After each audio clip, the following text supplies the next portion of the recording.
Hello, hello, and good morning. We are broadcasting live. Vanessa Damro here, your CHRO community manager. So glad to be with you all. Good morning, good evening, good afternoon, wherever you are in the world. We've got a couple of minutes before we get started, so we'll let everybody trickle in. Please drop a little note in the chat. Let us know where you are in the world, and thank you so much for being here. And Dr. Arvind, where did you say you were in the world? So, Nessa, I'm in Mumbai in India. Oh, wonderful. It's on my list. Yes, and where are you located? I am, it's much less interesting of a place. I am based in Wisconsin. I work remotely. I am in a little town called Appleton. Okay, so I know Wisconsin. I've been there. Stop. That never happens. What were you doing in Wisconsin? Well, I spent a year in Chicago. Oh, wonderful. Okay. And from Chicago, I remember taking a train journey to Wisconsin, Milwaukee. Yes, yes. The train. And I remember the dairy land of United States. Yes, that's we are Wisconsin. known for our milk and our cheese. Yeah. I'm on a session, my love. So yes, I recall one of my old teachers, he was located there, and I went to meet him, and his host family treated me to Dairy Queen ice creams. Yes. I don't know if Dairy Queens still exist. It does. It Okay. does still exist. Awesome. That's, I had the time of my life eating those ice creams. Yeah, there's actually very close by, there's a local dairy farmer. Everybody knows the name Lamers, Okay. but they have the old glass jars of milk, and everything is very, very wonderfully dated. It's a little romantic when you go in there, just the feel of it, but they make the best soft serves. So Dr. Arvind, if you end up this way, you call me and I will show you some good ice cream. Awesome, awesome. Good morning, everybody. I see everybody trickling in. Welcome, welcome. Drop a little chat. I see there was a question regarding the mood meter, and that poll will be coming. So no problem at all. And Needy, you are not on video, by the way.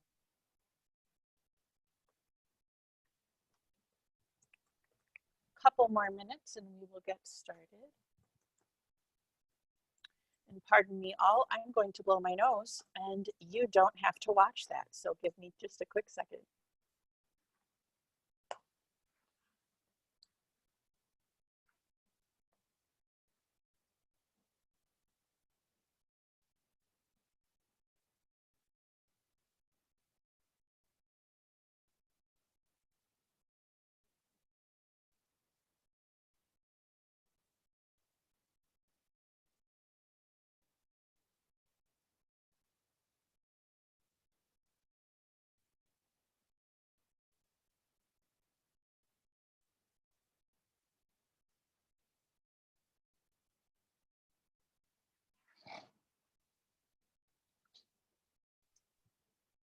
Okay, I'm back.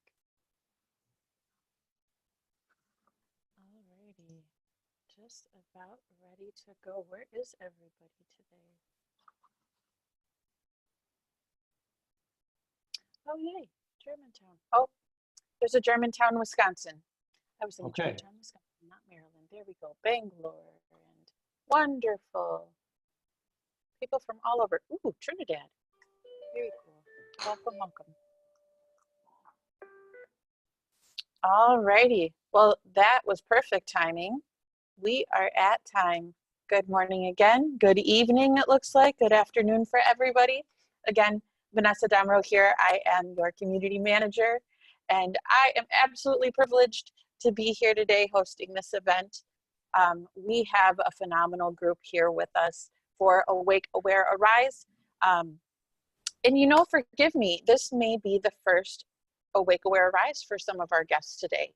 So If you are joining us for the first time, welcome. Thank you for being here. Awake, Where Arise. Gosh, the mission in Nessa's words. The world is an interesting place right now, and there are so many conversations that are being had, so many that need to be had. And today we have a phenomenal group that's going to help us discuss how we can use our skills as facilitators to reconnect in a very disconnected space. And so with that being said, I'm going to pass it over to the lovely Ester Martinez. Welcome. Tell us a little bit about yourselves and our panelists, and we can get started.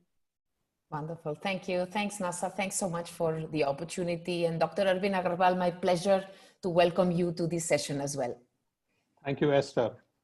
So you want to go ahead and introduce yourself? All right. So my name is Esther. I'm the CEO and editor-in-chief at People Matters.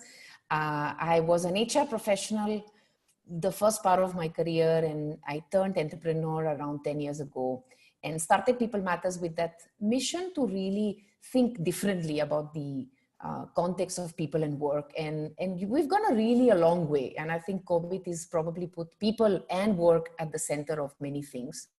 And I'm very excited to be with all of you today because we've done a lot of experimentation when it comes to facilitating in digital. We did that pre-COVID times, but I think COVID has been an acceleration and a lot of learnings that I would like to share with all of you. And hopefully some of that will be meaningful and you can bring it back to your communities and the work you do in your communities. And I had the privilege to have Dr. Arvind as part of our board for a few years. And not only he's a role model for us at People Matters, but also somebody that I look up to and always learn from. So very excited to be with you today, Arvind. Well, thank you, Esther. And if I can add to, for the audience, my personal experience of working with you. I saw you when you were running People Matter magazine, which was all print at that moment. And even then you had very high standard of everything you did and very exacting a standard. I remember the time when you were carrying a story for 5 of us and you wanted to take a group photograph. And I can't forget that because it's never happened to me for all these years. You already had sketched as to who is going to be placed where and what would be the person's pose. And that perfection I've never seen. So that's Esther, for you. It's a great privilege to be meeting you. And I've seen how you have taken People Matter business from print to online, whether it's an event, whether it's a certification program, whether it is online daily news feed, and globally. So it's terrific to have you today talking about your thoughts on how possibly we may do facilitation in today's time, which is time of digital and distance, both. Coming to my personal introduction, I'm a master certified coach with nearly 4 decades of business experience. A lot of those years in human resource, but for good 8-10 years, I moved into business role.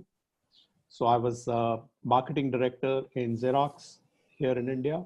I was also chief executive for construction equipment business, which included JCB machines in Escorts JCB when it was a joint venture at that time. And now nearly for 5 years, I'm very much on executive coaching and leadership consulting. So that's my brief introduction. So going forward, Esther, firstly, one would love to understand your impressions about distanced world, because I've been seeing the world distanced for a long time now. So why are we talking about it today? So you'd like to comment on that, Esther? Yeah, sure, Arvind. If I may, I would. We've got already 40 colleagues who just join us, leaders from around the world. Yes, 40. We'll do the quick poll of Okay. mood meter, and some of us were asking as you were entering the room. I think the mood meter was on. I see. Okay. And we're just going to take 5 minutes to get a sense about how are we feeling right now, and checking in. All and right. I think that will help us contextualize how we even move distance into not so distance. So you're going to be seeing a poll just coming in, and Arvind, I'm afraid that maybe panelists can't participate. I'm not sure if you can. But if you can, please go ahead. So here are just a very small quick check-in on how are you feeling at this moment, and these colors are just metaphors. So whether you're feeling red means that I'm feeling overwhelmed, a bit stressed, maybe upset about something, just generally having a tough time at this moment. And remember, this is not how you wish to feel or how you felt in the morning or how you feel tomorrow, but how you're feeling at this moment right now.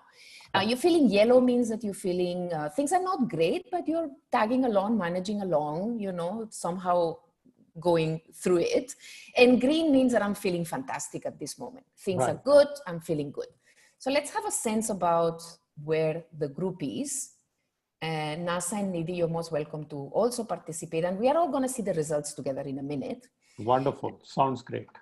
That gives us always an opportunity to do this, especially when you do it with a very large group. It just gives you that sense about where people are at this moment, and it just helps us connect. So Nasa, if we can see the results, it will be just fantastic to get a sense before we get started. Here we are, ending poll, and here are our results today. All right, so as you can see, the colors have nothing to do with the meaning. So the reds, we have around 16 of us in red. So I think the fact that you're already acknowledged that you're in red probably means you've somehow already moved to yellow, just by being so truthful to yourself that you are having a tough time at this very moment, and just checking in on that is the first step of awareness. The yellows, a lot of yellows. Yellow is the place of uncertainty. There is a lot of confusion in our lives, whether it's professional, personal as well. And yellow just means that we are in that space of confusion. Yellow is very normal. And when we do this with large groups, actually yellows are normally higher, around, most of the times around 50 to 60%. And Nidhi, correct me if I'm wrong. And it's a very common place to be at this moment. I've never seen so many greens. So I'm very happy to see 43% of us being in green. Maybe it's the CHRO community. Green is the place to be, because green is the place for experimentation, taking risks, changing.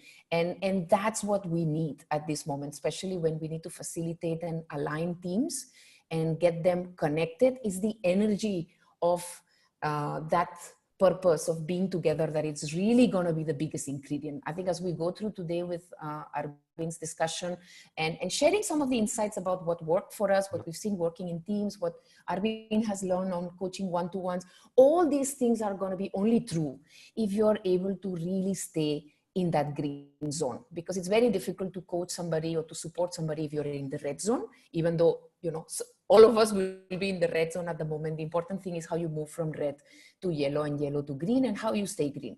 So awesome. Thank you so much, everyone, for sharing how you're feeling. Any comments, Arvind, on the data? What does it tell you? So that's a wonderful, like you said, people have been very authentic in sharing where they are at this point in time. I was not sure whether people would acknowledge they being on the red. So that's a great admission. Equally happy to see 43% greens. That's quite a lot, that we have come to accept the current reality and we are on top of it. So that's wonderful. So Esther, what I'm proposing is that we cover 3 broad themes during this conversation. One is facilitating the team, and you have some wonderful ideas as to how in the virtual world, given the distance, given dispersed geography, what are your thoughts on facilitating teams? Secondly, getting communities together in the virtual world. And you run some of the best events I have ever attended, all on a virtual platform, particularly this year in August. So one would love to hear your experiences on what you did there. And the third, we will come to leadership and coaching. Yeah. What are some of the nuances when we are doing so on a virtual space? Yeah.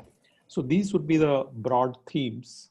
And going back to the question which I was originally asking, that what are some of the unique challenges of distance in particular?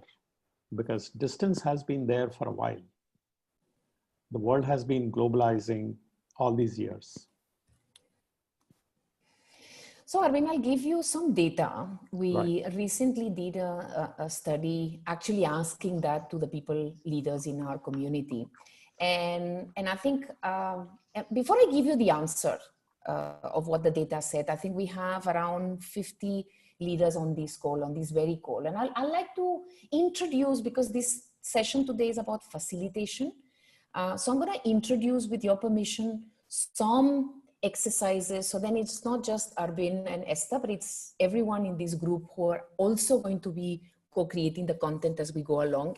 If you're comfortable with that. Well, that'd be great. That'd be great. Yeah. So the objective is not only we learn from each other, but you also get exposed to some new ways of using technology to just crowdsource information. So I'm gonna answer the question after we ask the group, with your permission. Yeah, is that okay? That'd be great. No, you are doing a terrific job of demonstrating the tools. You already demonstrated polling, for example. So yeah, nothing like learning by doing. One more thing that works really well. It's called a chat storm. Right. I think whatever video conference methodology that you use, all of them have a chat functionality. Sure. And one way to get everyone to just be on their toes is to, as you always know in facilitation, it's less of talking and more of asking. And that's the same probably with coaching as well, and you're the expert. So I'm gonna ask you on a chat storm format, which means I'm gonna ask the same question to all of you. And I'm gonna invite you to think for maybe around 30 seconds, what is the number one challenge that you have seen leading teams when you're geographically scattered? And as Arvind was saying, this is not new, but let's take for a moment, what is the biggest challenge that you face in the last 6 months? And I'm going to invite you to type it on the chat, but I'm going to invite you to not submit it, because we're going to submit it all together when I do the countdown. So there are 3 steps. Step number 1, 30 seconds, you think on your own. You can either write it down on a piece of paper or you can type it on the chat, but don't submit. Okay. Step number 2, we're going to do a countdown. So we all submit it at the same time. And step number 3, then we will see what it's coming from the group. And step number 4, I will give you the data of what we found out and see whether it's coming similar to what the group is sharing. All right, so the first question Arvind was posing to us is, what's the biggest challenge that you have seen leading a team in a geographically dispersed? Yeah. Yeah, so I'm just gonna invite you all to type your answers on the chat and don't submit, just hold. And Arvind, I'm inviting you to answer the question as well. Okay, that's great. Right.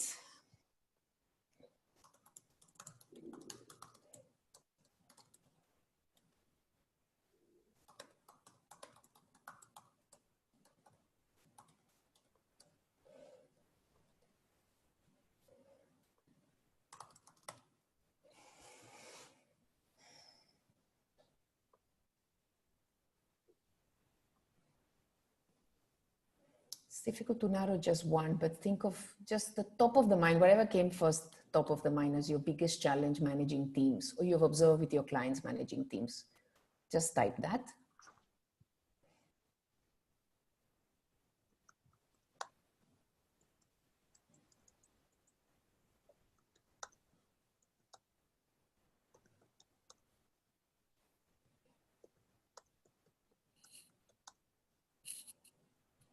Last 15 seconds.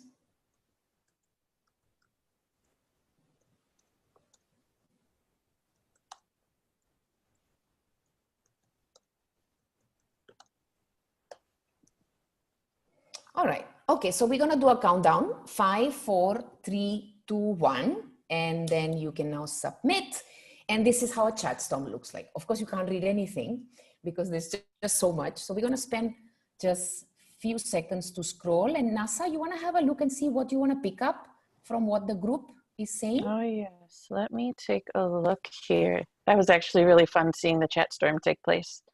Let's see, we've got clarity, monitoring and measuring productivity, trust, connectivity,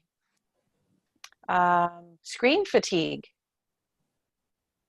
overbearing leadership, multitasking, alignment, authenticity, Nice.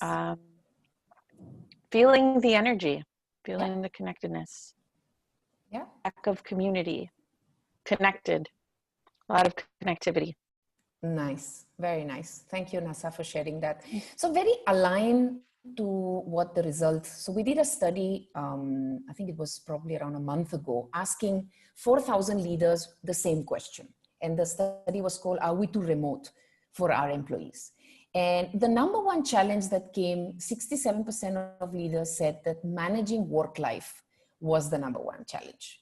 And how coming to terms with the fact that, work and life is now completely interconnected was the big number one challenge. So I'm not sure it's come so much in this group. So that was number one from data point perspective. The number two was very aligned to what's coming here. 58% of leaders said building engagement and keeping the human bond. That ability to connect with each other was the biggest number one challenge for 58% it was in the top 3 of 58% of respondents. And 50% said this managing productivity, organizing work, monitoring productivity, knowing still that little mindset of monitoring, because the response was actually monitoring productivity.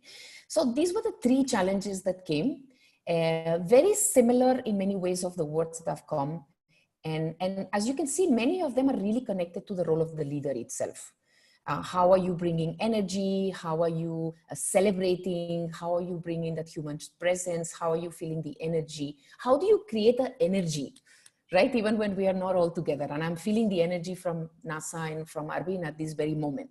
So how do you create that energy, right? So that was something that's come up from the group. Any other comment, Arvind? I think that's a clear alignment. Firstly, thanks for demonstrating this. I had not experienced this before. While I have used chat any number of times, both as a facilitator as well as participant, but this was my first experience to experience the chat storm, and it's magical. But tell me, Esther, how do you process the information that you get? Yeah. So I think the objective of the chat storm, so you can use chat storms for questions like we did just now, or you could use chat storms very powerfully to complete a sentence. So I'll say a sentence, complete the sentence. Okay. And that's really awesome. Like I say, and I'm going to do that when we move to the leadership traits. So I'm not explaining it right now. We'll experience it. You're holding back your thunder. Yeah, I'm holding right. This one back. I think the objective is not just processing, is the fact that each one of you have engaged with the question and have found answers for yourselves. Yeah. That is meaningful, because there is something that has happened in the head of each one of us when we were typing that question. So we have reconnected with the challenge. It doesn't really matter whether you're part of the 67% or 58%, you've reconnected with the challenge that you are facing. And I think that is very powerful. Now, as a facilitator, it also gives you a sense about where do you spend the time in the rest of the session? Because if a majority of leaders in this group are interested about, clarity, energy, morale, then you and I as facilitators, we need to move towards that direction, and we may have to change our plan. We might have thought of 10 things we want to cover, but the group wants to go somewhere else. So it just helps you to align to what the team, and I think it's not about so much about accuracy of perfecting. It's just about getting a sense of where, and that's good enough. Yeah. Now, the beauty is these chats, you can then download it later after the Zoom is over, and you can do analysis on top of it later on if you're working with this group. Yeah. And you mentioned about the plan that you can navigate and make corrections based on where the group is. But how do you plan upfront before getting into facilitation of a virtual event? So you're talking about a particular meeting or any group gathering, any group of people, team meeting, any group. Yeah, and more referring to a team meeting rather than a group meeting. So this team is, let's say, together for a purpose, and they have already predetermined leader, and they have a task to accomplish. So it is, let's assume, a business meeting. Correct. Got it. So I think and some of us have put the challenge of Zoom fatigue. I think there are different choices that we have to make as facilitators of that meeting, let's say that business meeting. And the first choice is really, is this meeting needed? I think we have got into the fault of translating what we used to do in office and translating that behavior into a Zoom. And I think we have an opportunity. We have an opportunity to think, what is the purpose of what I'm trying to achieve in that meeting? Is it information? Because it's information that I can use technology to share information. I do a daily WhatsApp audio with my team. Right. Where I just share, what happened yesterday, because I'm somehow at the center, so I get to know what's going on in all teams. It's normally a 40-second or a 1-minute video on sales, new business, things that got delivered, feedback from our consumer, 4 or 5 points, which you receive by audio. Now the beauty about deciding whether you need a meeting or not is that a lot of things we do don't need to be done real time. The problem with all these low morale, all these work-life balance is because we all need to come together at the same time. Maybe this is not the right time for me. Maybe I have something else that I have to do. So the first choice is, do we need a meeting? I think we should only do meetings if it's mandatory that we are all coming together, either because we need to brainstorm something, or we need to solve a problem, or we need to set a new direction, or we need to take some important decisions. And fortunately or unfortunately, meeting is more effective. So that's the first choice. The second choice we'll have to really narrow very clearly. And I am tempted to do one more chat storm, but I'm going to do it at the end. It's okay. Let's continue. Okay. The second very important piece is, and we all of us know, is the purpose. What are we trying to achieve? And I think we spend very little time on that. Right. We jump into, you said business meeting. Okay. So business meeting could be a review meeting, quarterly review meeting. We are now end of H1. So the first thing that will come to your mind will be like, let's do an H1 review meeting. That's not a purpose. What is the purpose? Is the purpose to pivot? Is the purpose to analyze the business lines that are not delivering? Is the purpose what is the purpose? Because an H1 review meeting has no purpose. That's just the definition. So I think the next step is really the purpose. What are we trying to achieve? What the success looks like for that meeting. After the end of the meeting, what is it that we should have accomplished? And we have to be very candid, because it takes a lot of effort to think clearly about what's the purpose, right? The next then it's going to be who needs to attend, right? Who is needed to attend? And again, here we falter many faults, because we just call the whole team, or we just call the whole company, or who needs to attend, and what is the purpose of their being there? What is it that they are going to bring to the table? Then the third is going to be the format, and what are you going to do, the methodology, the flow, the string of activities that you're going to do, what needs to be done before. So you really need to be very sure that you really need that meeting, because I'm only in step 3. I have 3 more steps. So you better be sure that you need this meeting, because it's a lot of effort for the facilitator. If you're just calling a meeting and doing H1 review and copying everyone, then don't be surprised that you're having low morale, or you're having people are not able to balance work life because they don't find meaning into those meetings. The fourth is going to be choosing your technology. And here I think we have a lot of creativity that we can play with, and I'll be happy to share some of the technologies that we've used and what works for us. And I can share that with you. Then the last piece is going to really about rehearse. It's not something you're going to play alone. Today we have NASA, who's helping us on the chat.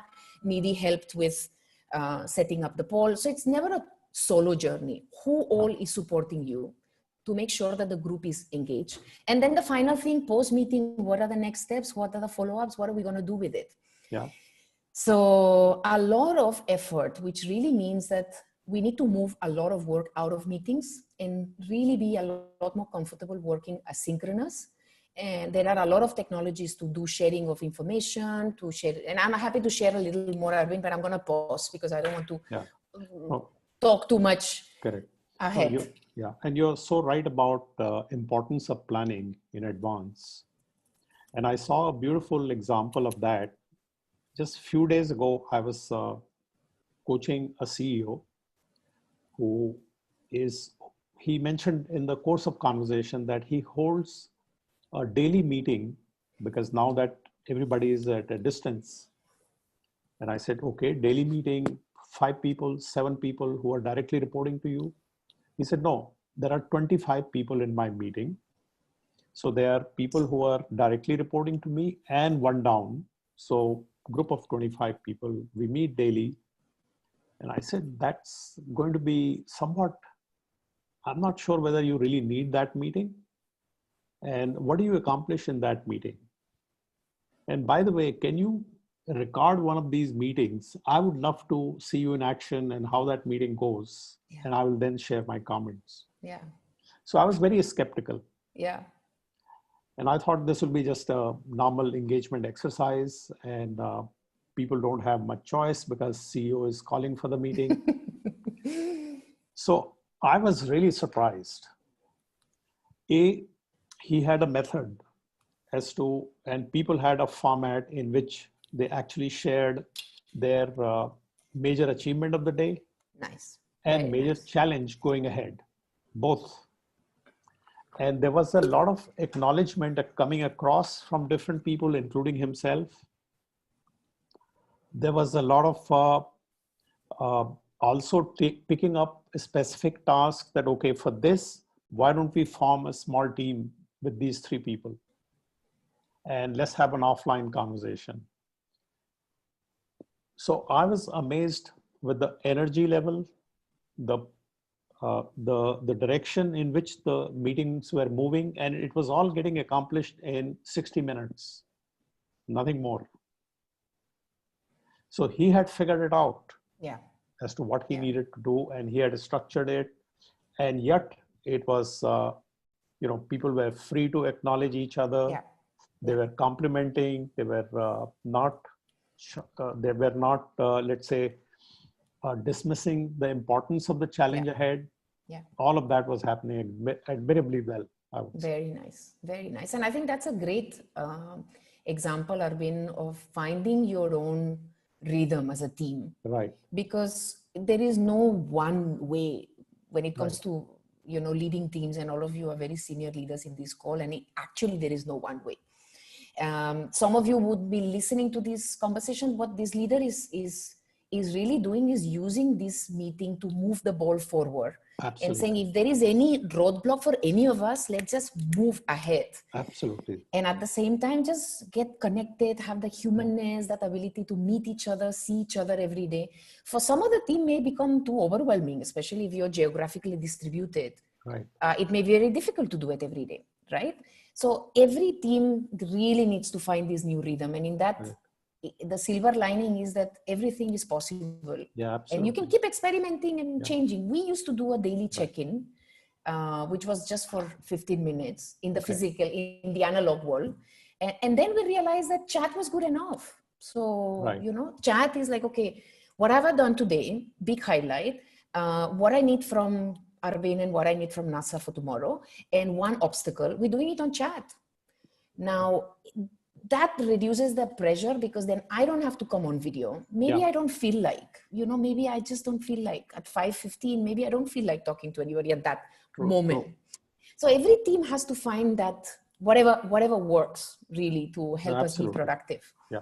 This particular team and the CEO I was mentioning about, he was doing it on a video platform. So everybody was visible. They were dispersed across different geographies within India. And he himself was overseas, actually. And he gets a pulse from the group every day. What's happening? What the underlying challenge is, which is awesome. It's a great example. Yeah. So Esther, you were talking about some more tools. So tell us, this is a good time for us to know what are some of the other things which we can do to facilitate teams. So I will share some ideas. But again, remember, everything has to be back to purpose. What are you trying to achieve? And I'll give you some examples. So if your objective is to share information, there is a technology called Loom, Loom, and and there are probably others, but these are technologies that I've used myself. Yeah. So normally I don't need to again call for a meeting if I have to communicate something to somebody, or maybe I have to brief you about the new product features, or maybe I have to take you through the logic of why I have chosen this price point, or maybe I have to share with you, this new marketing material of a new product. Now, what Loom does is that I can record myself sharing whatever I wanted to share with you, and I can send it to you. Now you can watch it whenever you can.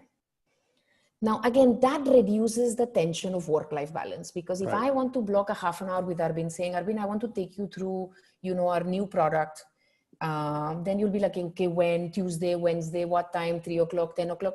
My objective was to share information in a way that it's human. So I can send you a video link, and technologies like Loom allows you to just go yourself, record yourself. You can share your screen, and it's beautiful because actually your image will come at the end of this in the screen. So you can share your screen and be on the screen at the same time. It's really cool. And you can share the link. Now, the beauty with that is that if you share it to a large group, you can also see who watched it, who's not watched it. People can comment on it and say, oh, that's really great, whatever. So it's this whole social layer of informing and getting feedback. But we don't now have to find that half an hour that blocks your calendar and my calendar. Right? So I think that's one technology that really works when you're looking at sharing information. Again, you can even do it on video, audio, messages, and so on.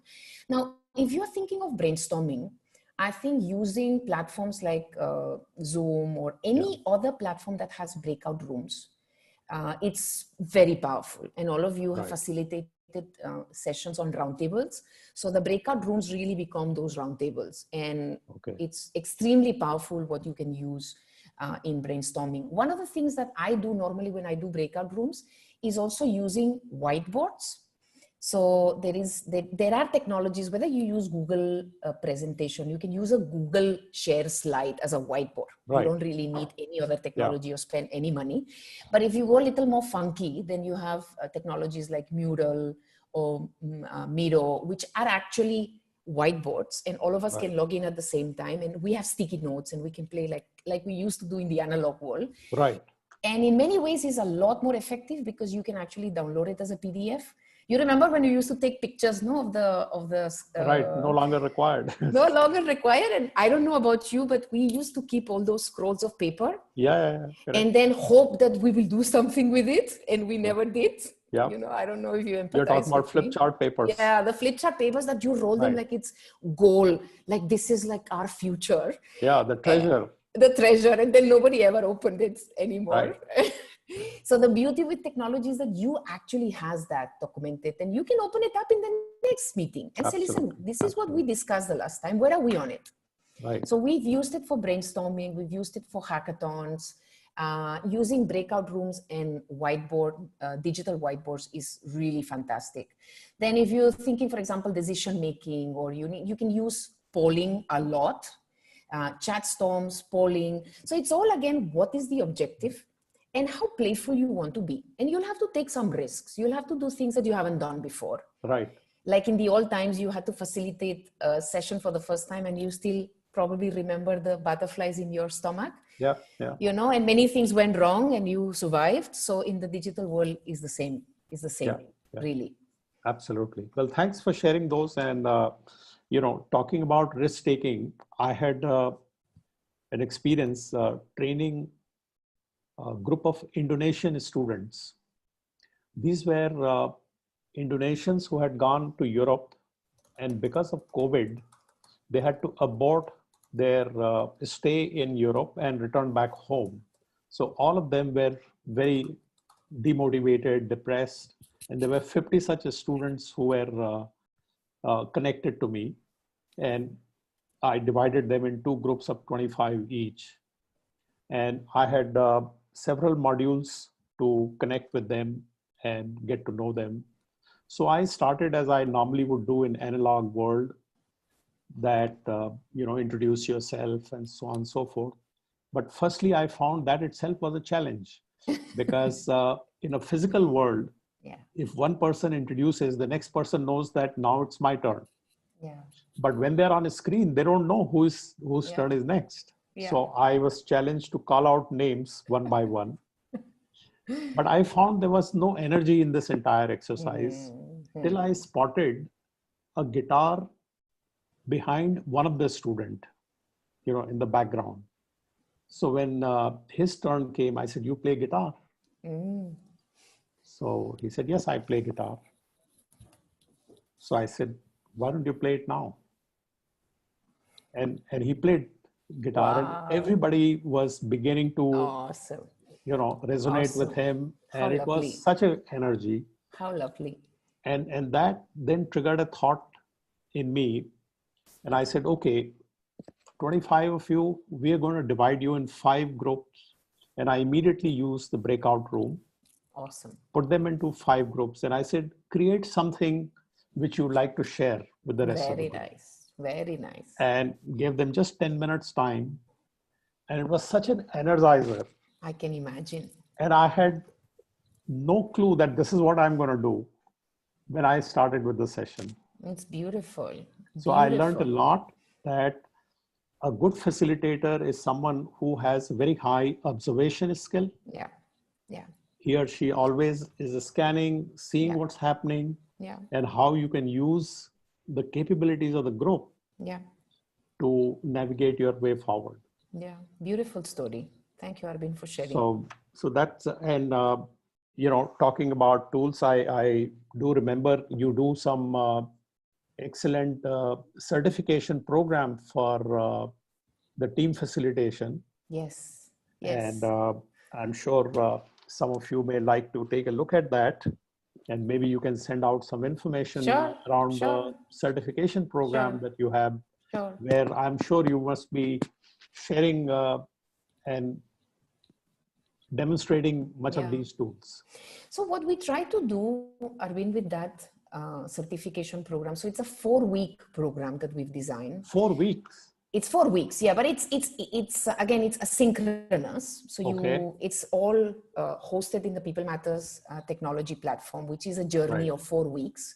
There are only 4 live sessions, but during the week, what you have is this whole layer of first reflect, then assimilate. There is a lot of learning that happens asynchronous, which means that we don't have to be in this live session. It's not going to be Zoom fatigue, because a lot of that learning can happen individually, and it's happening socially, because I can see what Arvind is answering. You can see what Esther is answering. The reason why we felt this was needed is there shouldn't be a reason why you need to figure out everything. Like, there are some ideas that we can provide you. So when you need to do round of introductions, there are at least 3 or 4 ways you could think about it.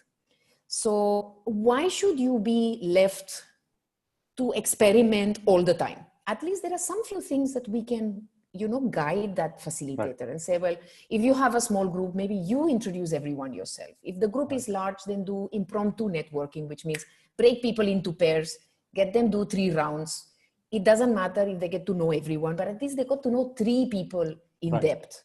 Your idea is beautiful, because it just means get the teams to spend 10 minutes and come up with something with the group. So I think just the certification program just prompts you to break down all those moments and say, okay, think about this. And it doesn't mean it's going to be prescriptive, but at least it gives you those tools to get started. Right. And you mentioned about certification program. I'm happy to share that my master certification as a coach was all on Zoom platform. So Mentor, and Cindy is there on the call today, as I saw her name as one of the participants. Cindy, great to have you over in this program. Cindy and Ram were the mentors. Cindy from South Africa and Ram from Bangalore. And we were all in different parts of the country. And every Saturday morning for 3 hours, we were on a Zoom call learning coaching. And that was, and I was very skeptical. I talked to Ram as well as Cindy, what am I going to gain out of this? Yeah. Particularly when it's going to be all virtual session. How can I learn coaching and that to master level coaching through virtual interactions? But, it was amazing. And I don't think it was any less than analog or physical presence. Yep. And some of the cohort people also who were there in that session, even to date, I have not met some of them, but we feel so close to each other and we do phone up each other and take each other's help wherever possible. Yeah. So I think it's also in our mind, some kind of a phobia that what you can do with virtual and what you cannot do it. Correct. Actually, you can do anything you want to do. Correct. You just have to figure out the way, and you have some wonderful tools to also enable what is possible. So that's terrific. So Esther, if it's okay with you, I'm going to move the conversation to another subject. Yes. And that is bringing communities together. And I'm conscious about time, Arvind. You think we should take some questions or maybe move to the coaching part? I think difficult conversations. Okay. So there is one question which has come. Yes. Okay. There's one question which has come that I don't. It's partly question, partly a suggestion that I use Google Jamboard, which is a great tool. And this is a question from Lorna. Okay. I haven't tried to use it in a breakout rooms. Esther, can you say more about the actual setup breakout rooms with whiteboard, please? Sure. So I haven't used Google Jamboard, but I'm assuming is a whiteboard technology for the tone of the question. So you can do it, you can use it in two ways. Either you have that whiteboard divided, let's say you have 4 teams. You divide that whiteboard into 4 quadrants and just clearly say, okay, this is for team 1, this space is for team 1, this space is for team 2, this space is for team 3 and team 4. So that's one way to do it. If your template that you're using is a comprehensive template, like a design thinking template or let's say a persona template, then you may just create different links for different groups. So they're all working on different whiteboards. I would not recommend to do that because compiling that is a nightmare. So I will always prefer, even if it's messy is beautiful. Even if it's messy, work on the same space. Maybe just choose different post-its colors. So group 1 uses yellow, group 2 uses green. Let it be messy. It's just a way to differentiate the action so you can see it. So either you can divide the space or you can use different colors for different groups. I would love to demonstrate it, but I don't think we'll be able to do that actually. Okay, so there is one more question. And this is, can you please share some more quick energizers to get re-engagement during the long sessions? Oh, I'm going to do one more chat storm with your permission. All yours. Because I think I'm going to share some, and I'm sure Arvind, you have some, but all of you have, and that's not fair because Arvind and I also want to learn today. So I'm going to invite you to think of one energizer that you have done in virtual that it may be very simple, but has worked for you. Okay. Right. So just think for 30 seconds on your own. Something that you have done or you have experienced. Okay. And you want them to put it on chat? Just type it on the chat, but again, don't submit it. We'll all submit it together. Oh, I see. Okay. Because you know what happens if you don't submit it together? Everyone starts reading and they stop thinking. So all of us need to submit That's together. The power. So that's a chat storm again. That's a chat storm again. Well, I already learned one thing new today. All right. So let's do that. So think of one icebreaker or one energizer that you have experienced that have worked, or you very briefly, you can just mention the name and 1 or 2 signs of how to run it, and then we'll pick it up. Maybe we'll pick up 1 or 2 from the group. And I already mentioned to you about my using the guitar as a icebreaker. Okay. So you're free to chill then. So my quota of 1 suggestion is already done. Okay.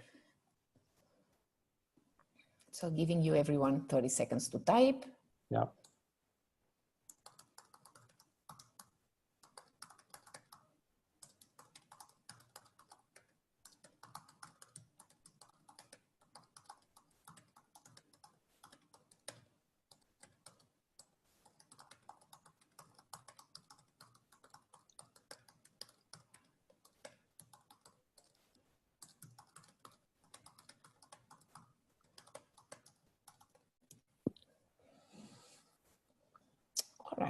Last 10 seconds.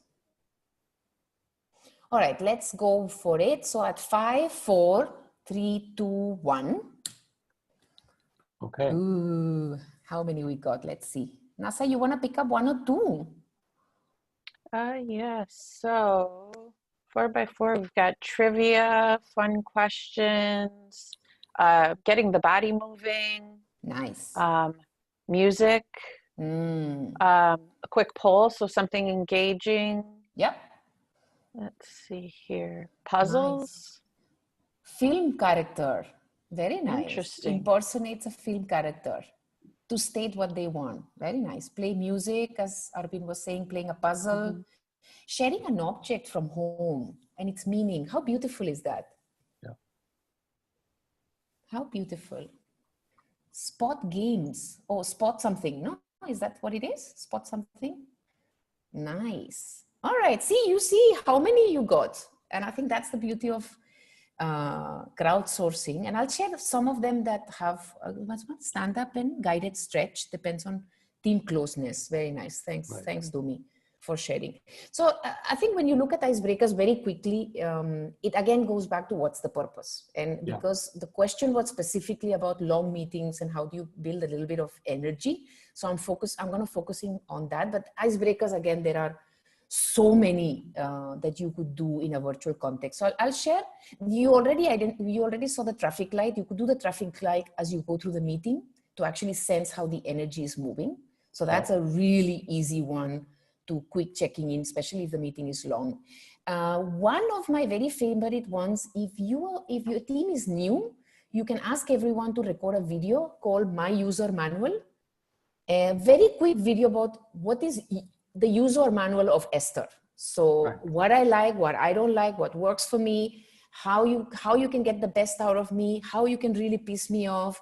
It really works and it's a lot of fun because you can compile all those videos later, especially if it's a kickoff meeting. I love the blast from the past where you invite everyone to take a picture of their childhood and put it on mural. Right. So if you're doing that for a break, is a lot of fun. So let's say before the lunch break, you tell everyone, pick up a picture, paste it in mural. Correct. And when you're done with lunch, when you come back, keep guessing who is who. Right. So I'll say, okay, I think this is Nasa, this is Arvind. And it itself is a lot of fun because we will get it so wrong. And after that, you again break people into smaller groups of pairs and then tell the story about that picture. Where were you at that moment? How is that meaningful? And again, because it's in pairs, it's just so meaningful because I have a lot of time. It's not like a round of introduction with 20 people that all of us get 30 seconds. No, I get 2 full minutes to tell about where was I and how was that meaningful.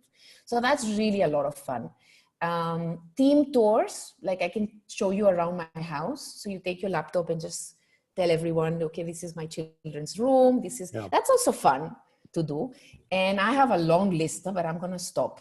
There's the campfire is also fun, especially when you're doing it as a closing. All of us can open a video, the same video of a campfire, and all of us can watch that video and then show message of gratitude. And that's really good to close a meeting in a very nice, warm way.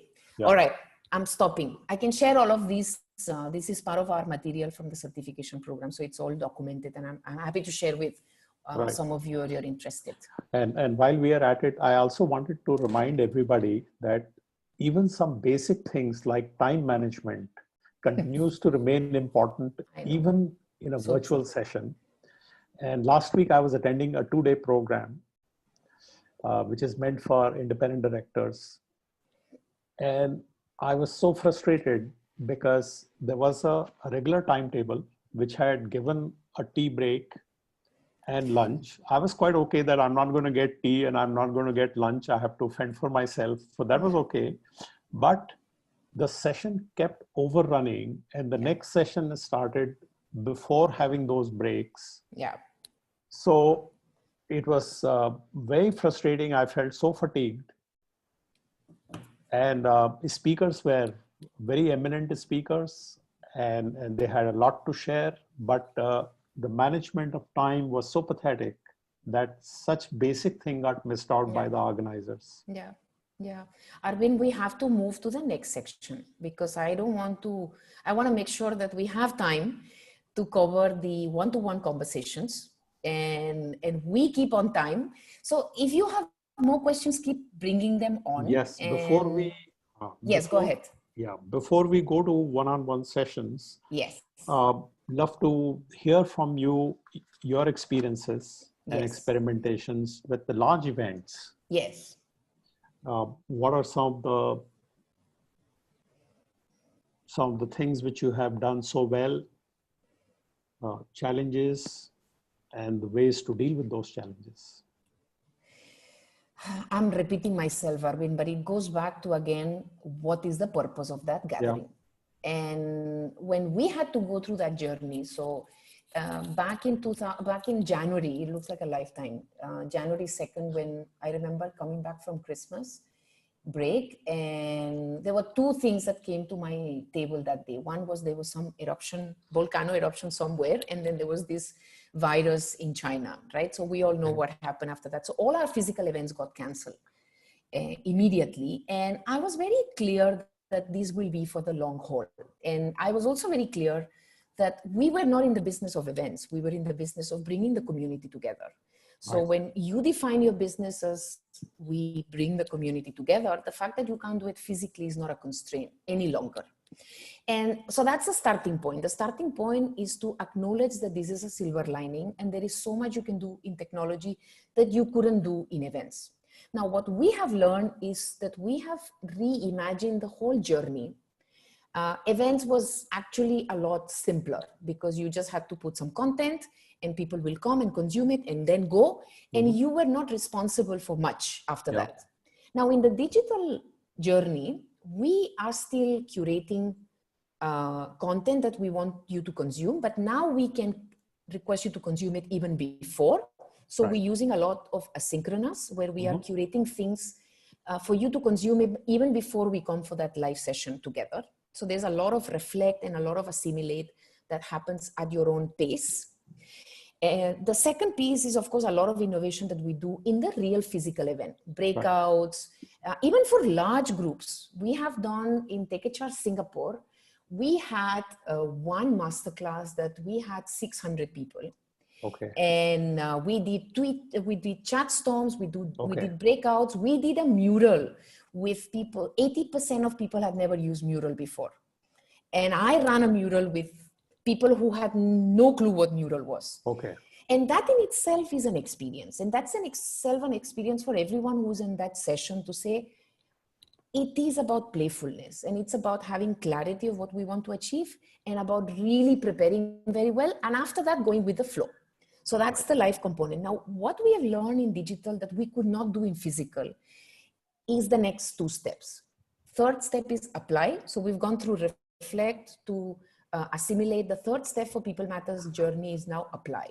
We can now prompt you and say, after you finish this Kocharya live session, we are going to curate a series of reflections or projects or assignments we want you to work on. So it may be saying, go and find out 3 icebreakers that you are going to use this week and come and tell us what you learned from it. So the apply component we could never do in the physical event, which we can do now digitally, right? Because we can prompt you and we can nudge you to apply. Now, the fourth element of the People Matters design journey is the contribute, where we can now say, okay, this is what Arvind said, and this is what Esther said. So Arvind can look at Esther's work and Esther can look at Arvind's work. So the whole journey now is just so much richer. It's just so much meaningful and so much more impactful than it ever was. So I am probably never going to go back to full physical. I think the future is going to be blended where we can all come together, but there is a lot of stuff that happens before and there is certainly a lot of stuff that needs to happen after. Yeah, certainly. I mean, I can say the same, that we have tested blood. You start. Go ahead, Arvind. My daughter is saying, are you having dinner or not? So all right. So that's going to be hi. How are you? And always a smile. Perfect. Chalo, go. That's wonderful. Yes. Don't let mom miss the dinner. No problem. I'm committed to be with you. I'll have dinner later. Wonderful. No, not an issue. Yes, Arvind, go ahead. You were saying as I was saying that we are now comfortable with the virtual world, and 43% of the people responded at the beginning of this session that they're comfortable. So I think it's here to stay. And as you rightly said, we will have to judiciously blend them. What needs to be physical and what needs to be virtual. Correct. Huge advantage of virtual. No doubt about that. So should we move to conversations now? We ready? Yeah, sure. All right. So I think when we were curating this session, just to bring back the objective that Arvind and I had, when we were looking at facilitation, we were looking at meetings, we were looking at energizing, we were looking at those larger gatherings. Some of you may be doing those for your own teams, or even, you know, for engagement activities that you're doing with your clients, or or other elements. Now, the last element, which is also critical for facilitation, is those one-to-one conversations. So Arvind, tell us a little bit about what changes in our preparation when we're preparing for those one-to-one conversations, especially the difficult ones. I think the easy ones are easy, but the difficult ones are challenging. So how do we prepare for those difficult conversations, especially when we have that virtual as a barrier? I think the biggest challenge which I have seen leaders have is to take that step of holding those conversations in a virtual space. You know, there was one CEO who was talking to me, and he wanted to call one of his business associate for a performance feedback, which would have been about an hour and a half session. But this business associate had to travel by car for nearly 6 hours to meet the boss. So obviously he wouldn't return the same night. He would stay overnight and go following day. So I asked the CEO, I said, firstly, how important is this for him to travel physically, spend 2 days of his time, expose himself in COVID situation to all the risk associated with the travel. Yeah, correct. And this was a man who was running a global business. So he had an operation in Europe, he had an operation in India.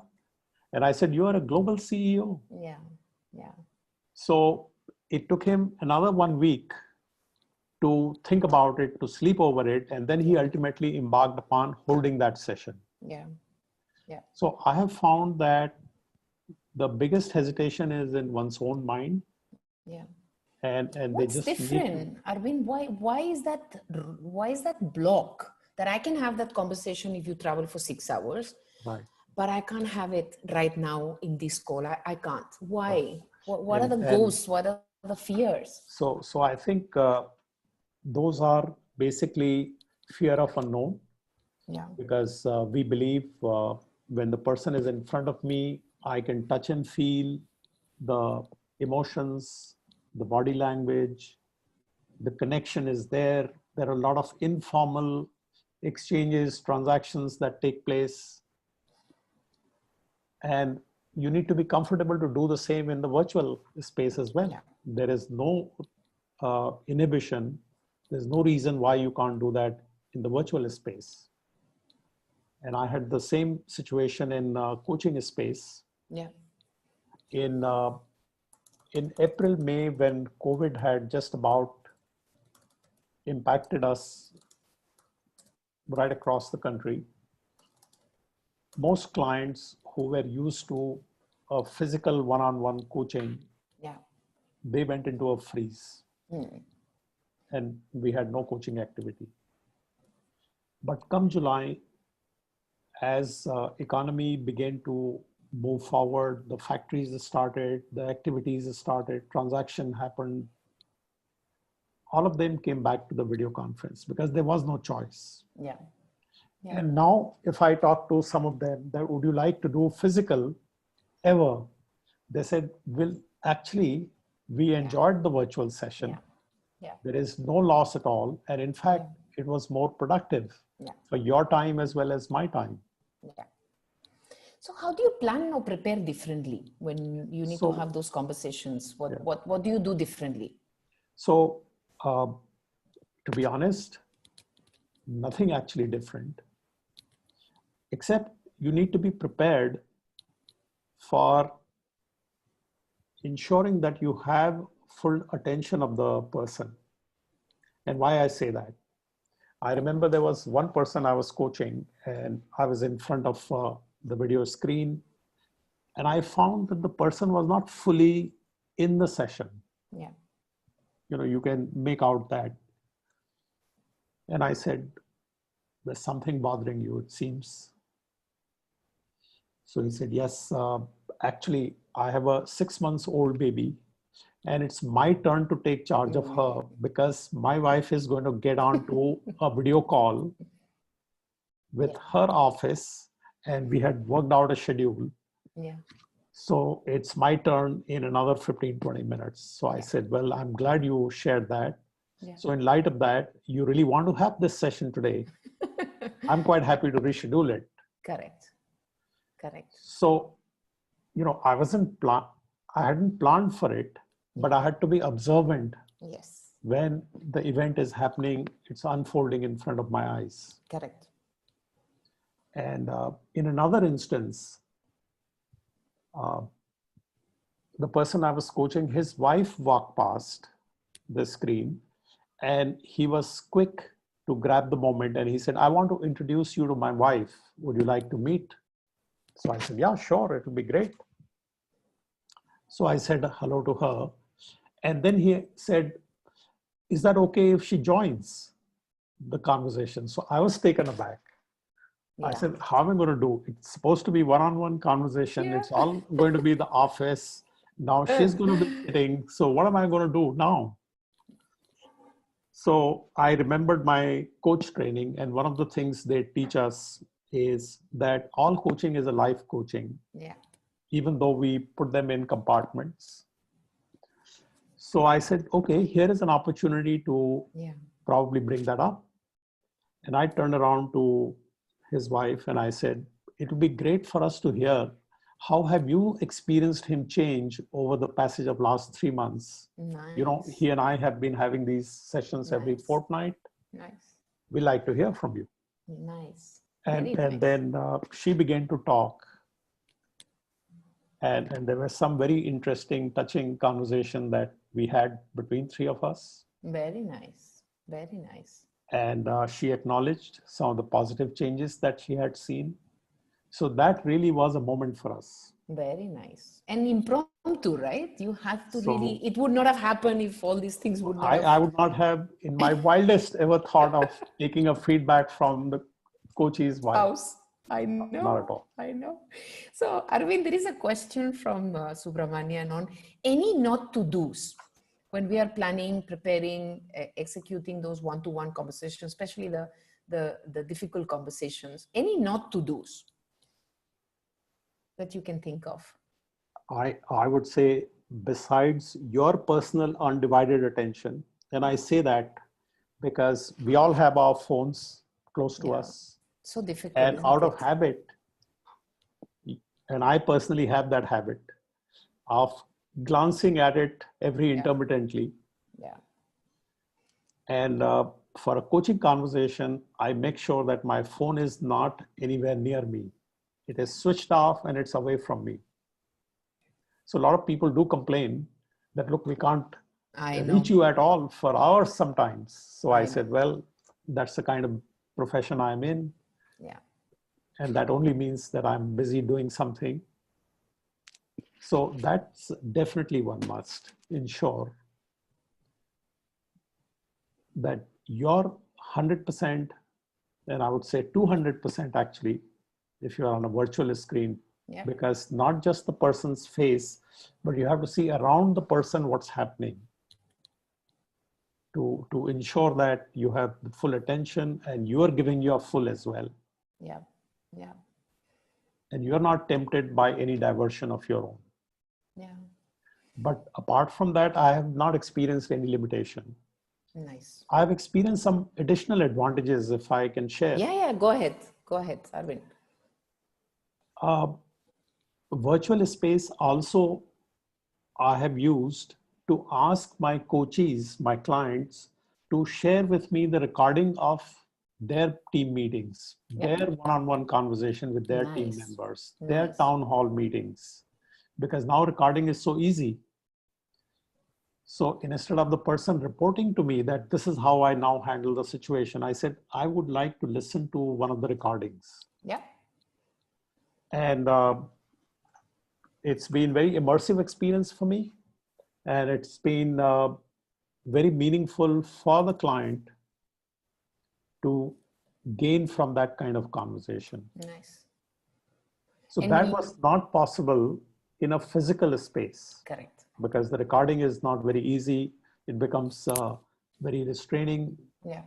And you don't have a natural way of doing so. Correct. I've had board meetings and now board meetings are all recorded by law. It has to be recorded when it's virtually handled. And I have had the board meeting recording in front of me, and I can see what actually happened, and that puts a beautiful context between the client and me for us to process that and move forward. So there are huge advantages. Do you use some pre-work and post-work also for coaching in using technology, or really it's again continues to be that human touch? So all the pre-work, and there is a lot of it. In fact, in between every coaching sessions, there are things to be done by the client. Yeah. But that's no different. Yeah. What you would do in a physical world, except the recordings which I just shared with you.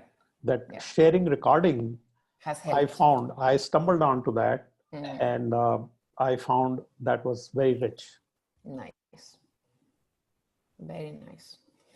Okay, so we've got some questions coming. Anything else on the one-to-one, Arvind, that we haven't covered? Any other examples or anything that will be meaningful, especially for coaches that are here in the conversation today, or people leaders who need to overcome that fear of virtual conversations? Anything else you want to share with us? So one other thing is that people are in the reflective space during this COVID period. A lot of them are asking, what am I doing? How am I adding value? What is the purpose of my life? Yeah. More so than any other time. Yeah. So people are more, I would say, open to coaching at this point in time. Yeah. They're mentally prepared for coaching conversation. So that I've been very happy to connect with that. Nice. So there's that desire from there's a desire to find answers, to use. And of course, it's become borderless. So you may have a client in North America, you may have a client in Indonesia, you have a client in various parts of India. Correct. And now it's convenient to the client as well as the coach. Correct. Both. Correct. And I think what you're sharing as well is meaningful if you are a people leader, because that desire that you're talking more from client and coach perspective, it's also a reflection for us as people leaders to say, maybe your team members also have that desire, but there is no relation as such. So you need to be a little maybe more aware that are you fulfilling that desire as a people coach? Because as I'm hearing you say that, Arvind, as a people leader, people don't pay us for coaching, but it's also part of our job. Right. So if as a coach, you've identified that people have that need more than ever before, then it's also a wake-up call for some of us who are not coaches, that's true for everyone is in our teams as well. Absolutely. I think the leaders are, sorry, go ahead. No, go ahead, please. So complete. People are in a space where they're raising more existential question. Correct. Larger purpose of life. Yes. So in a normal course, such issues were difficult to come on the table. Yeah. So people are more open to those conversations, or they're looking for more answers and hence they are more brave to have those conversations? So both. Both. Because in the physical world, they were less open. Probably they were more preoccupied with transactional issues. Yes. And now the big challenge is let's say you are a part of a large organization which has a manufacturing factories. You're not there. You're at your home. Yeah. So you are bound to ask, what value am I adding? Yeah. This business is running on its own. Yeah. That question never came up earlier.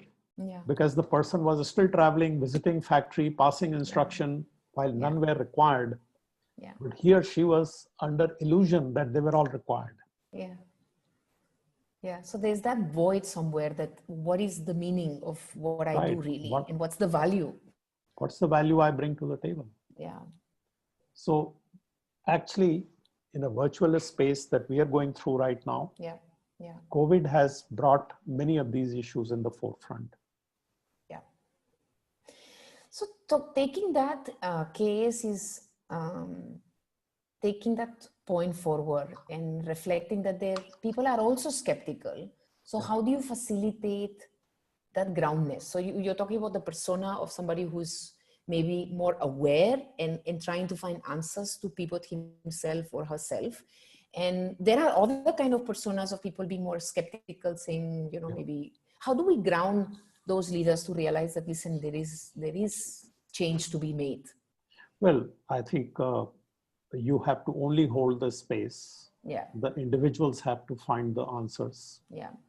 Yeah. And I saw a comment made in the chat also, somebody raising this issue of skepticism. Yeah. And that's real. The skepticism is real. Correct. Because I may have a question, but I may be skeptical whether I would be able to find an answer. But to accept that skepticism is a big step forward. Yeah. Yeah. Because then you are saying that I'm having this question, I want to find an answer. So, the journey begins from asking that question.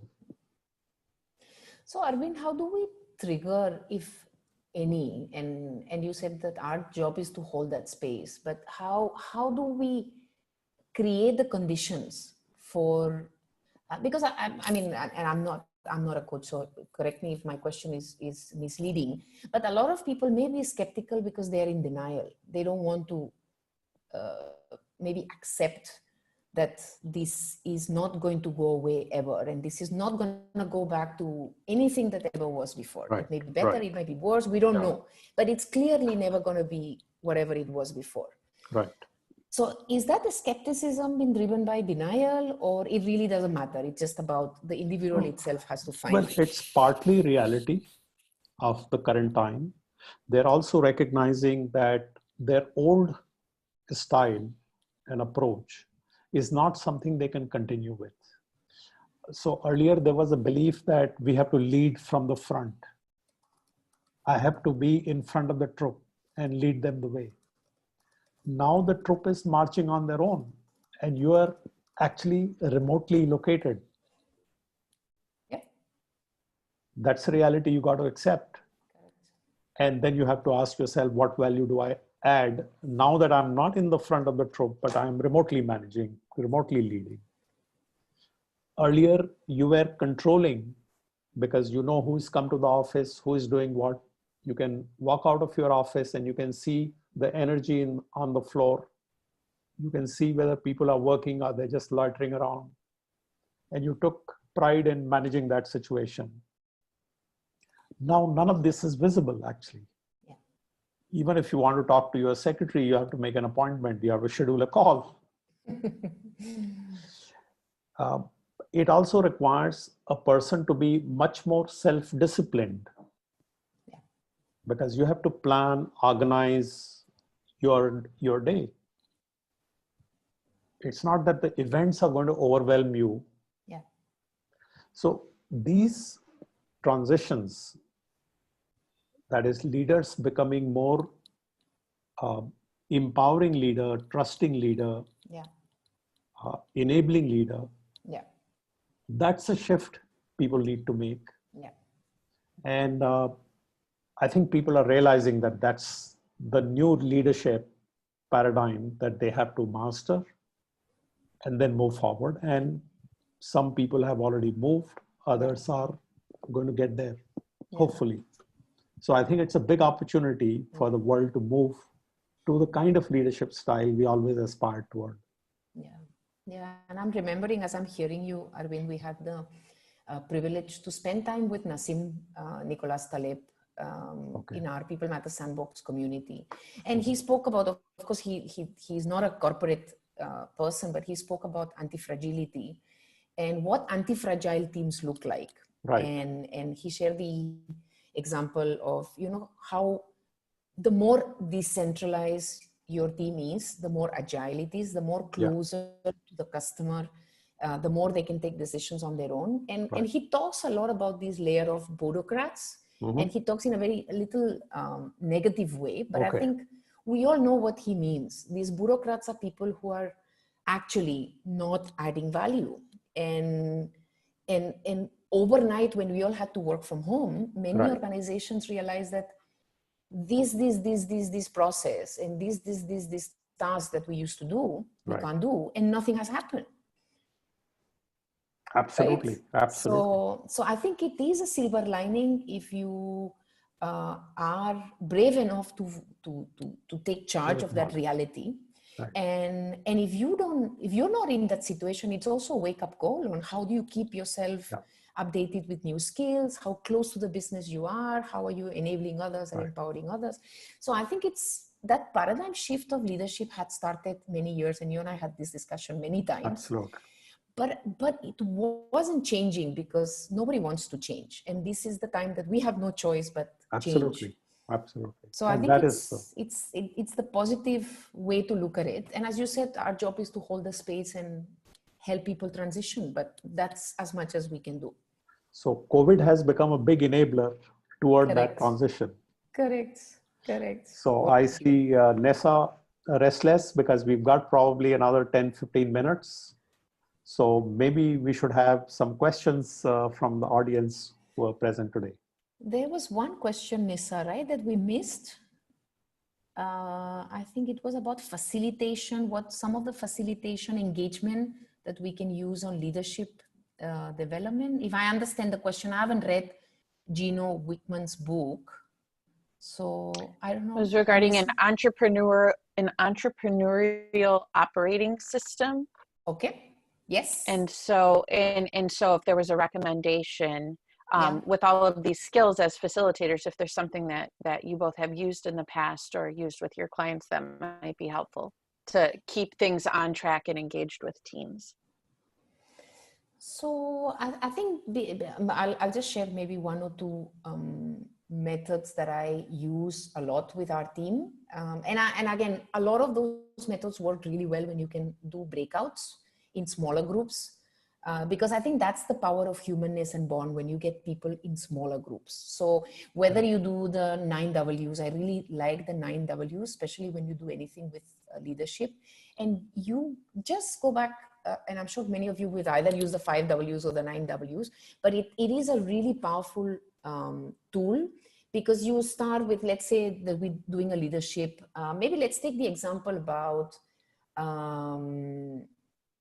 this manager who is struggling, and maybe let's say we do this for all managers. We take all our manager level and then say, what is our role? Now let's think of what we do. So you start with thinking about what is it that I do in a day or in a week? How do I feel my day? And then you break into groups and say, okay, why is that important? And if you do it in pairs, it's very powerful. Of course, you need to guide a little bit people who may not have done that before, because asking 9 times why can be very robotic. But I can ask you 9 times why in a very engaging way. So let's say Arvind and I are colleagues and we both plant managers, right? So what do I do in my day? So in the morning, I do a check-in on whether and I have no clue about manufacturing, but I check in that, there was no backlog from the night, or there's not been any incidents or any safety or any something like that. I imagine I do that. Then Arvind will ask me, why is that important? I'll say, well, that's important because I need to ensure continuity from the previous batch, and I need to prepare for the next batch. And then we'll be like, interesting, Esther. Then why do you think that's important? So it's the way that you ask the question that is more important than the why. I find that it's a very interesting journey on leadership development when we push people. Normally in the 5th or 6th why, we really start struggling, because it's like, oh gosh, I'm struggling. And I think that's the beauty. When you're able to hold that space for that struggle, as long as it takes, very patiently and very humanly, but you're really pushing that, but why is that important? And hopefully in those conversations, maybe that triggers. So 9 whys I really like. Then I always use also the what, so what, and now what. Again, if you do it in breakout rooms, is really fun. And happy to hear, Arvind, any other things that you've learned. In my coaching discipline, I have tried to unlearn asking why. Correct. Different. And so we keep saying that ask all other W's, but not why, because why makes a person defensive. Let's say somebody is coming late and you ask the person, why you late again? So the person is thinking on feet and coming up with some great reasons this time. Interesting. But if you ask the person that you've been coming late, how do you feel about it? Yeah. So the person says, I feel terrible. Then you ask the next question, okay, so what would you like to do? So I like to start coming on time. Yeah. That's great. We would love to see you come on time. What do you want to do differently to start coming on time? Yeah. So you're on a positive mode, problem solution mode, and not on putting questions to put the person on a defensive. Yeah. I think the way I have seen use the why is on the objective. So for example, if I say, what do you do? For example, let's say that, again, going back to, imagine you and I are sales leaders, and we're trying to figure out how do we increase our pipeline? Yeah. Right. So we really need to conceptualize the why into a problem or a context. Now, if you and I are sales leaders and we need to figure out how do we increase pipeline, then the first exercise will be, okay, what do we do to increase pipeline? Then I'll list down what do? I research new companies, I read who has got funded, or whatever. I do 10 things. Then you start asking me, but why is that going to help you increase pipeline? So it's a different why. And I hear you, because why can be very, it's like, what do you mean why? It's like, because that's the way it is. You could be very defensive. So I think responding. It's the context, and it's also the way, and maybe you're right. Maybe there is a different way to ask that question, and maybe culturally, depends on the culture. Maybe people are more comfortable with why than other cultures as well. Oh, in the early days when I was doing what is called total quality management, and I'd learned that from Japan, you have to ask why 5 times, why There you are. And probably the solution will come. Correct. The moment you have asked the 5th why. Yes. So I'm asking that's you for what I 9 have now. to unlearn. You have to unlearn. Right. Beautiful. No, wonderful. Thank you, Arvind, for sharing so many stories. And I can see people appreciating our conversation. I personally had a lot of fun, like I always do when I catch up with you. And I really have to thank NASA and the CHRO team that I never get to spend so much time with you. So I'm blessed today. Absolutely. This is a bonus, getting to talk to you, Esther, and also get to learn. And I learned something new today as well. I learned so much as well. Some of the tools you talked about. Wonderful. So should we finish with a chat storm? Complete the sentence chat storm. NASA, can we do that? Absolutely. We have time for that. We've got 5 minutes. So we even have a little time for reflection. Okay. So what we're going to complete the sentence is going to be the last chat storm. And let's take one of my biggest aha moments from today's conversation was ... Complete the sentence. So that'll be completing the sentence. All right. So let's take 1 minute, personal, individual, reflective time to complete the sentence. One of the most awesome aha moments from today's session was ...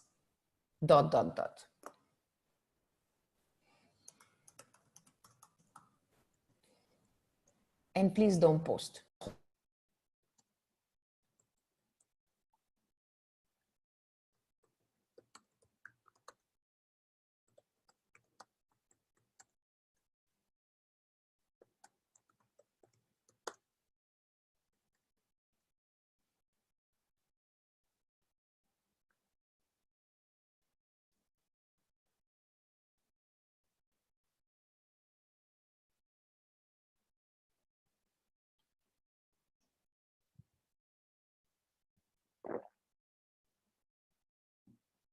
All right. Another 10 seconds. We'll just wait everyone to type it and just hold it there.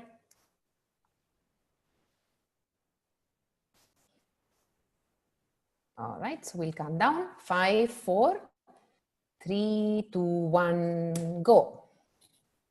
Yay. And I think we'll love to see this later, Nasa, if you can download that for all of us. Because and it is fun too, you know, the way you do the storm counting down 5, 4, 3, 2, 1. Mm-hmm.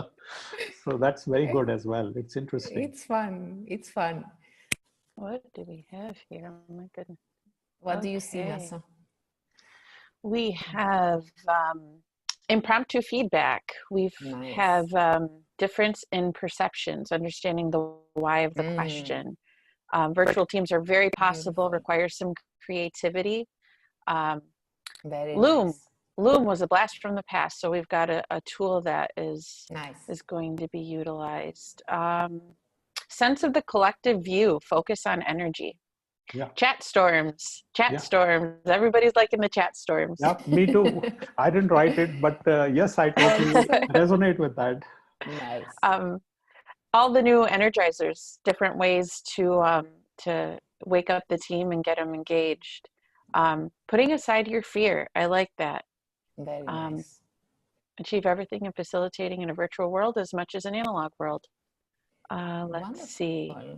And it's so interesting, you know, when you do this in a group, that all of us were together in the same session, right? But what was meaningful for all of us is so different. And I think that's beautiful. That's really awesome.